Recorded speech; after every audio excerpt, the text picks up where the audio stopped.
Hello दोस्तों, कैसे हो आप लोग। दोस्तों, आज हम नालंदा विश्वविद्यालय के बारे में पढ़ेंगे। नालंदा विश्वविद्यालय के बारे में पढ़ेंगे। भाई, नालंदा विश्वविद्यालय एक टाइम पे ऐसा विश्वविद्यालय था, यानी 5वीं शताब्दी के अंदर वर्ल्ड की जो फेमस टॉप लिस्ट यूनिवर्सिटियां थी उनमें टॉप रैंकिंग पे नाम किसका आता था? हमारी नालंदा विश्वविद्यालय का आता था। ठीक है, 5वीं शताब्दी के अंदर इसकी स्थापना की गई थी। इसकी स्थापना किसके द्वारा की गई थी? इसकी स्थापना कुमारगुप्त के द्वारा की गई थी। ये गुप्त वंश का राजा है, इसके द्वारा इसकी स्थापना की गई थी। और कुमारगुप्त 415 से लेके 455 तक राज करता है, यानी 40 सालों तक ये बंदा राज करता है। और इन्हीं 40 सालों के अंदर ये इसका स्थापना करवाता है। ठीक है, 40 सालों के अंदर इसकी स्थापना करवाता है। किसकी? नालंदा विश्वविद्यालय की स्थापना करवाता है। और इस नालंदा विश्वविद्यालय की जो जरूरत थी, इसकी जरूरतों की पूर्ति के लिए ये 100 गांवों को दान में देता है। कौन? कुमारगुप्त 100 गांवों को दान में देता है। भाई, नालंदा विश्वविद्यालय उस टाइम की यानी 5वीं शताब्दी की वर्ल्ड फेमस यूनिवर्सिटी थी। ठीक है, यानी पुराने आजकल क्या है कि भाई एजुकेशन हमारे देश में आप सब जानते हो भाई एजुकेशन का माहौल कैसा है। उसके हिसाब से हमारे लाखों बच्चे हमारे देश से बाहर पढ़ने के लिए जाते हैं। लाखों बच्चे पढ़ने के लिए जाते हैं। आप सभी को पता है कि भाई हमारे देश में एजुकेशन का क्या माहौल है। सरकारी स्कूलों में क्या माहौल है, प्राइवेट स्कूलों में क्या माहौल है, कॉलेजों में क्या माहौल है। पुराने टाइम पे क्या था? नालंदा विश्वविद्यालय के टाइम पे क्या था? दूसरे देशों से बच्चे पढ़ने के लिए हमारे देश के अंदर आते थे। उस टाइम पे क्या था? उस टाइम पे एजुकेशन थी। एजुकेशन की डिमांड थी। कहाँ पे थी? हमारे देश के अंदर। यूं ही हमारे देश को सोने की चिड़िया नहीं बोला जाता था। हमारे देश के अंदर नालंदा विश्वविद्यालय के अंदर उस टाइम पे हर चीज की पढ़ाई होती थी। जैसे आजकल हम पढ़ाई करते हैं, आर्किटेक्ट की पढ़ाई, मेडिकल साइंस की पढ़ाई, लिटरेचर की पढ़ाई, इन सभी की जो पढ़ाई है वो सारी पढ़ाई पहले भी पढ़ाई जाती थी। जो आज सब्जेक्ट हम पढ़ रहे हैं वो सारे सब्जेक्ट पहले भी पढ़ाए जाते थे। कहाँ पढ़ाए जाते थे? नालंदा विश्वविद्यालय के अंदर पढ़ाए जाते थे। और उस टाइम पे क्या था भाई, विदेशों से बच्चे पढ़ने के लिए आते थे। जैसे भाई चीन से बच्चे पढ़ने के लिए आते थे, जापान से, दक्षिण कोरिया से, तिब्बत से, ईरान से, फारस से, तुर्की से, और भी कई देश थे जिनसे बच्चे पढ़ने के लिए हमारे देश के अंदर आते थे। ठीक है भाई, इसकी जो स्थापना है वो किसके द्वारा की गई थी? कुमारगुप्त के द्वारा की गई थी। और कुमारगुप्त ने इसकी जरूरतों की पूर्ति के लिए 100 गांवों को दान में दिया था। और नालंदा विश्वविद्यालय भाई इसकी जो लंबाई थी वो थी 800 फुट और इसकी जो चौड़ाई थी वो थी 1600 फुट। ठीक है, नालंदा विश्वविद्यालय के बारे में और क्या इंफॉर्मेशन मिलती है? इसकी मेन चीज है भाई, इसकी जो एक लाइब्रेरी थी वो नालंदा विश्वविद्यालय की मेन है। ठीक है, इस लाइब्रेरी के अंदर लाखों की तादाद में पुस्तकें थी। वो उन पुस्तकों के अंदर हमारा इतिहास छिपा हुआ था। आज जो हम पढ़ रहे हैं वो एक्चुअल का हमारा इतिहास नहीं है। हमारा जो एक्चुअल का इतिहास था वो नालंदा विश्वविद्यालय के अंदर पढ़ाया जाता था। उन्हीं लाखों किताबों के अंदर हमारा इतिहास था। ठीक है, और आजकल जो हम पढ़ रहे हैं वो यूरोपियों के द्वारा दिखाया गया इतिहास हम पढ़ रहे हैं। ठीक है, हाँ, और उसकी जो लाइब्रेरी थी उसके अंदर क्या था? उसके अंदर 9 फ्लोर थे। लाइब्रेरी के अंदर 9 फ्लोर थे और 3 चरणों में वो लाइब्रेरी बटी हुई थी। ठीक है, और इसके नालंदा विश्वविद्यालय के अंदर जो बच्चे पढ़ने के लिए आते थे उनका एक एंट्रेंस एग्जाम होता था। एंट्रेंस एग्जाम क्लियर करने के बाद ही उस बच्चे का एडमिशन होता था। एडमिशन होने के बाद उसको भाई जैसे हॉस्टल सुविधा भी थी उस टाइम पे। नालंदा विश्वविद्यालय के अंदर उस टाइम पे हॉस्टल सुविधा भी थी। बच्चे हॉस्टल में भी रहते थे। और इसमें जो मेनली जो पढ़ाई होती थी वो बौद्ध धर्म की पढ़ाई होती थी, हीनयान और महायान की पढ़ाई होती थी। वैसे तो पढ़ाई नहीं, मेडिकल साइंस की भी होती थी, इकोनॉमिक्स की भी होती थी, आर्किटेक्ट की भी होती थी, लिटरेचर की भी होती थी, इतिहास भी पढ़ाया जाता था, भूगोल भी पढ़ाया जाता था, हर चीज पढ़ाई जाती थी। जितने सब्जेक्ट आजकल हम पढ़ रहे हैं वो सारे सब्जेक्ट उस टाइम पे नालंदा विश्वविद्यालय के अंदर पढ़ाए जाते थे। और उस टाइम पे नालंदा विश्वविद्यालय की यानी 5वीं शताब्दी के अंदर इसके अंदर लगभग 10,000 छात्र थे और उन 10,000 छात्रों को पढ़ाने के लिए लगभग 2,000 शिक्षक थे। ठीक है, और इन्हीं बातों का वर्णन किसने किया है? इन्हीं बातों का वर्णन किया है भाई चीन से आए यात्री थे। कौन थे? एनशांग और इत्सिंग। एनशांग लगभग हमारे भारत के अंदर 15 सालों तक रहता है और इन्हीं 15 सालों के अंदर वो भारत का गुणगान लिखता है। भारत का गुणगान लिखता है हर्षवर्धन के टाइम के पीरियड के काल के अंदर। हर्षवर्धन के काल के अंदर ये आया था। कौन आया था? एनशांग हर्षवर्धन के समय आया था। ठीक है, और इसने भाई इसके अंदर नालंदा विश्वविद्यालय के अंदर लगभग 1.5 साल तक पढ़ाई की थी और 1 साल तक इसने शिक्षक के रूप में भी भूमिका निभाई थी। ठीक है, और इसी ने नालंदा विश्वविद्यालय के बारे में भी कुछ लिखा। इसने भाई हर्षवर्धन के बारे में भी लिखा। किसने? ये हर्षवर्धन के साथ रहा, एक मित्र की बात ही हर्षवर्धन के साथ कौन रहा? हेनशांग रहा। ठीक है, और भाई नालंदा विश्वविद्यालय की भी जो 4 दीवारी थी, बताया जाता है इसकी जो 4 दीवारी है ये इतनी मोटी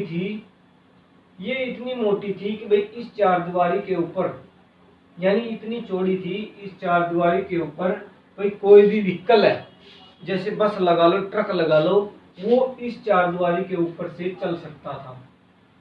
इतनी चौड़ी बनाई गई थी इसकी ये 4 दीवारी।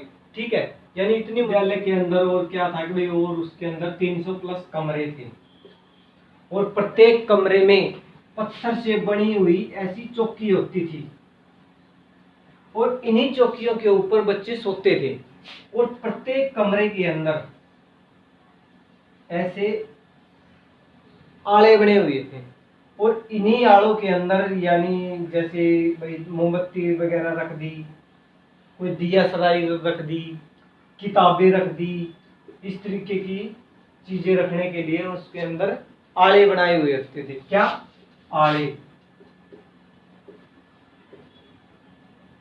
ठीक है, आले बनाए हुए थे। आपको ये आजकल के जो मकान होते हैं वही उनमें देखने को नहीं मिलेगा। ये लगभग आज से 15-20 साल पहले के जो मकान हैं उनमें आपको ये देखने को मिल जाएंगे। आजकल भाई इनका स्थान जो क्या बोलते हैं, अलमारियों ने इनका स्थान ले लिया। अलमारी शोकेश इन्होंने इनका स्थान ले लिया है। ठीक है, और आप सभी लोग जानते हैं भाई नालंदा विश्वविद्यालय को किसने जलाया था? बख्तियार खिलजी ने जलाया था। भाई बख्तियार खिलजी ने नालंदा विश्वविद्यालय को क्यों जलाया था? इसके पीछे भी एक रीजन था। बख्तियार खिलजी भाई क्यों, जो जितने भी ये आक्रमणकारी हमारे देश के अंदर आए, इनका क्या उद्देश्य था? इनका उद्देश्य था भाई अपना धर्म को फैलाना और देश को लूटना। ये 2 उद्देश्यों के जरिए ये भारत के अंदर आते थे। ठीक है, और यहाँ भी इनका यही उद्देश्य था। जो बख्तियार खिलजी था एक मुगल था। ठीक है, एक बार बख्तियार खिलजी तक क्या बात होती है कि बात आती है 1199 की। 1199 के अंदर क्या होता है कि बख्तियार खिलजी बीमार पड़ जाता है, बहुत बीमार पड़ता है। तो 1199 के अंदर भाई ये बीमार पड़ जाता है। तो काफी दिन बीमार रहने के पश्चात इसके जो हकीम है उनसे भाई ये इलाज करवाता है, लेकिन इसके हकीम इसको ठीक नहीं कर पाते हैं। कई जगह पे ये दिखाता है लेकिन ये ठीक नहीं हो सकता है। और उस टाइम पे क्या है भाई, जो लोगों ने बताया कि भाई आप नालंदा विश्वविद्यालय के अंदर चले जाओ, वहां के जो आचार्य हैं उनसे बात करो। और उस टाइम पे आचार्य थे आचार्य राहुल।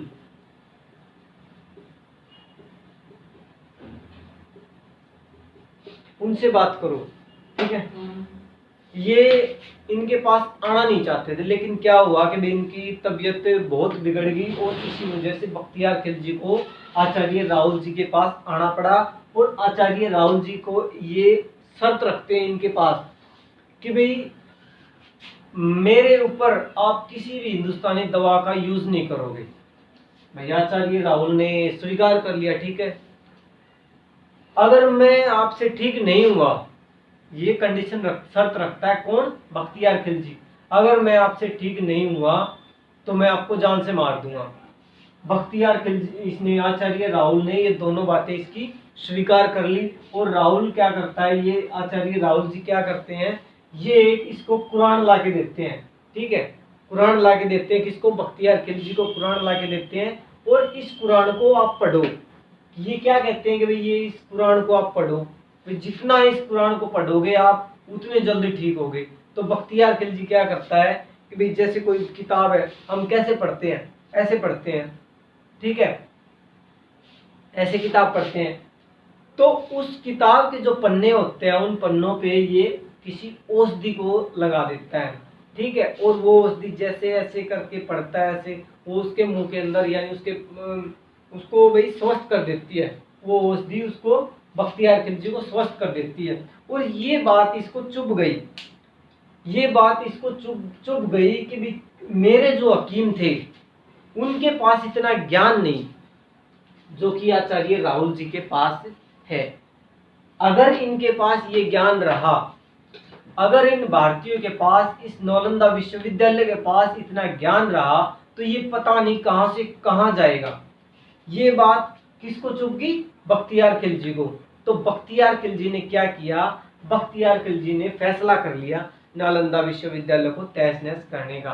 तो अब क्या किया है इसने? बख्तियार खिलजी ने इसके अंदर आग लगवा दी, नालंदा विश्वविद्यालय के अंदर आग लगवा दी। और इसके जो आचार्य थे, जो भिक्षु थे, जितने भी जो छात्र थे, यानी नालंदा विश्वविद्यालय के अंदर जितने पढ़ने वाले थे, पढ़ाने वाले थे, इसने सबको मारा, काटा, काट काट के फेंक दिया, सबकी हत्या कर दी। और नालंदा विश्वविद्यालय के अंदर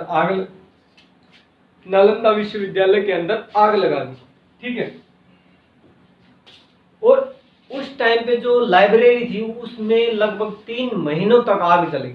जो किताबें थी, लाखों की संख्या में किताबें थी, 3 महीनों तक वो किताबें सुलगती रही। हमारा जो एक्चुअल का इतिहास था वो उन किताबों के अंदर जल गया, ठीक है, वो उस के अंदर जल गया। बख्तियार खिलजी के द्वारा हमारा जो नालंदा विश्वविद्यालय है उसका तहस नहस किया गया, ठीक है भाई। ये थी इन्फॉर्मेशन नालंदा विश्वविद्यालय के बारे में। क्यों बख्तियार खिलजी ने नालंदा विश्वविद्यालय को जलाया? भाई नालंदा विश्वविद्यालय, जो बख्तियार खिलजी था वो ये नहीं चाहता था कि भाई ये जो भारतीय है ये आगे जाए, ठीक है। वो तो इस्लाम धर्म को यहाँ फैलाने के लिए आया था। कौन? बख्तियार खिलजी इस्लाम धर्म को फैलाने के लिए आया था, ठीक है। ये जो यूरोपीय आए थे, ये क्यों आए थे? ठीक है, ये इसी वजह से आए थे, ये भारत को लूटने के लिए आए, अपना धर्म यहाँ पे फैलाने के लिए आए थे, ठीक है। और ये था भाई हमारा नालंदा विश्वविद्यालय, ठीक है भाई, ठीक है भाई।